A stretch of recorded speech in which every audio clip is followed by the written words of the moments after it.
最近有不少染疫康复后的民众出现了记忆力变差或者思考变慢等状况。有专家表示说，吃香菜可以缓解这一些俗称脑雾的情形。对此呢，有医生认为说，这个香菜富含维生素还有矿物质，再加上料理的时候常常是最后才放上去提味，不会经过高温烹调，因此营养成分比较容易完整的保留。但是医师也强调了，这个香菜并不是药物，不要期待说可以立即见效。有些族群更是不可以摄取过量。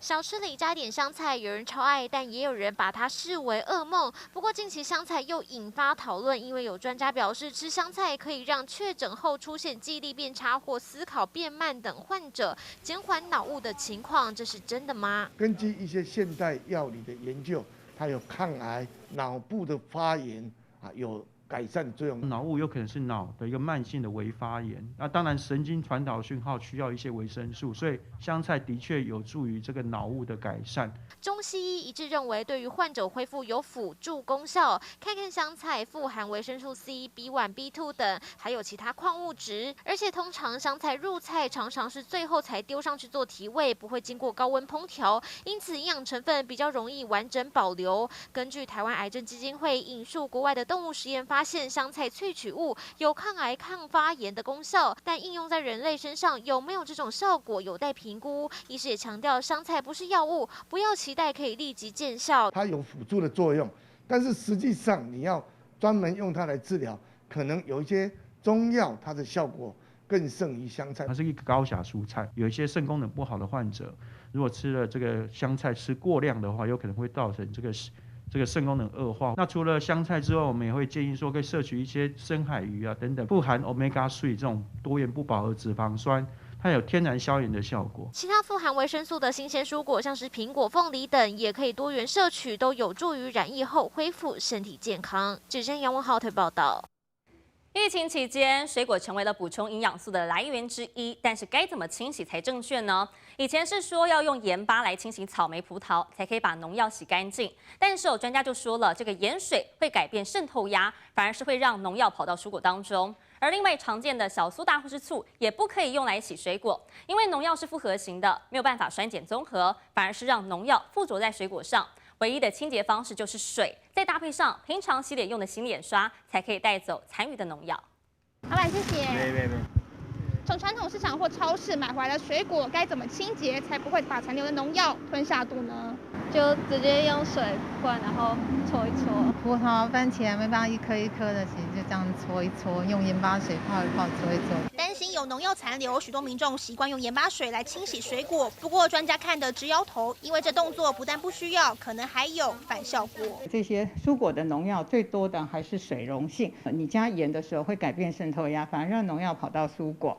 那很多人就想说，那我们加这个小苏打或醋来酸碱中和。其实呢，我们基本上我们的农药是复合型的，并不能够酸碱中和。除了盐巴，很多人爱用的小苏打、醋、臭氧机也通通都 NG。专家透露，洗水果方式其实很简单，先在干净水盆中装满水，将水果放入后，接着用平常洗脸用的洗脸刷刷洗一下，再冲水清洁。因为洗脸刷的材质比牙刷更柔软，比较不会刷伤水果。用清水就可以，但水量也要注意，并非所有水果都要用流水洗。盖住葡萄就好。然后上面盖一个厨房纸巾，好，比如说这是一个厨房纸巾，就盖上去，这样轻轻滑动就可以把它洗得很干净。只有像是草莓表面较粗糙水果，需要用约1根竹筷的水流量清洗12到15分钟，正确洗水果才不会适得其反，也颠覆了民众的既定印象。杨佩、杨维达台报道。5月梅雨带来丰沛的雨水，造成了云林的农产品是全面受灾。除了瓜类、食用玉米，现在花生还染上了黑腐病，还有白菌病，出现了结果率不佳、果荚变黑、果仁腐烂等状况。就怕说下雨会造成病菌的扩散，专家建议已经有病态的农田，最好可以停种1-2期之后再重新栽种。从田里采起来的花生果荚发黑，已经烂掉。这种状况也。还有的是果荚稀疏，甚至像发霉一样长了白毛。进一步剥开果荚，里面果仁腐烂，果仁很小，也有不少是空包蛋。花生种植约120天左右可以采收，今年因气候关系，成熟期延后约10多天。进入采收期，却又遇到连续降雨，土壤泡水太潮湿，加速病菌扩散。这片花生田损失超过2成。本身是属于一个病害啦，简单的拔了几株之后，大概都超过大概2成以上都有这种病害的影响。果荚发黑长白毛是典型的黑腐病、白鹃病，这是花生常见的病害。专家建议，已有病害的农田最好能停种1、2期后再种。另外，使用玉米开花期遇到降雨，造成授粉不良；青葱也因田间泡水导致苗株腐烂，损失都超过2成，已达现金救助门槛。花生病害恶化减产，是否与降雨有关联？农粮署还要再判断。记者郭正义，云林报道。好，还要来看到花了上千万元买违建的房子，台中北屯区最近有一笔法拍屋是引起了民众的关注。一栋5层楼的透天厝，它的建坪呢是197坪，但是当中却高达了176坪是违建。有投资客花了1800多万元买下，让人觉得很讶异，说为什么要花大钱买违建呢？对此，房企业者就分析了，因为这个地点临近了公园，又加上附近还有土地可以整合开发，换算下来，土地一坪是在35万到45万之间。以附近的行情来看，其实不算贵。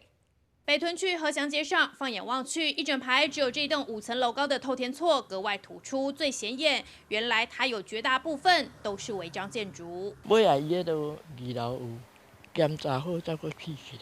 仔细看这栋透天厝，地坪44坪，但建坪一共197坪，其中就有高达176坪是违建，等于5层楼就有4层楼都是违建。不仅如此，原屋主因为欠债遭到法院强制执行法拍，15号2拍竟然以总价1891万元标出。但令人好奇的是，为什么会有人愿意花上千万元买栋大违建呢？它后面呢有临了3块林地，有整合的条件，所以它是有开发强度跟一个公园的一个便利性存在。房仲业者就分析，换算下来，土地一坪介于35万到45万之间，以附近的行情来看，并不算贵。至于违建部分，还有机会申请补照。可能他检讨之后有一些地方要拆，有些地方要做怎么处理。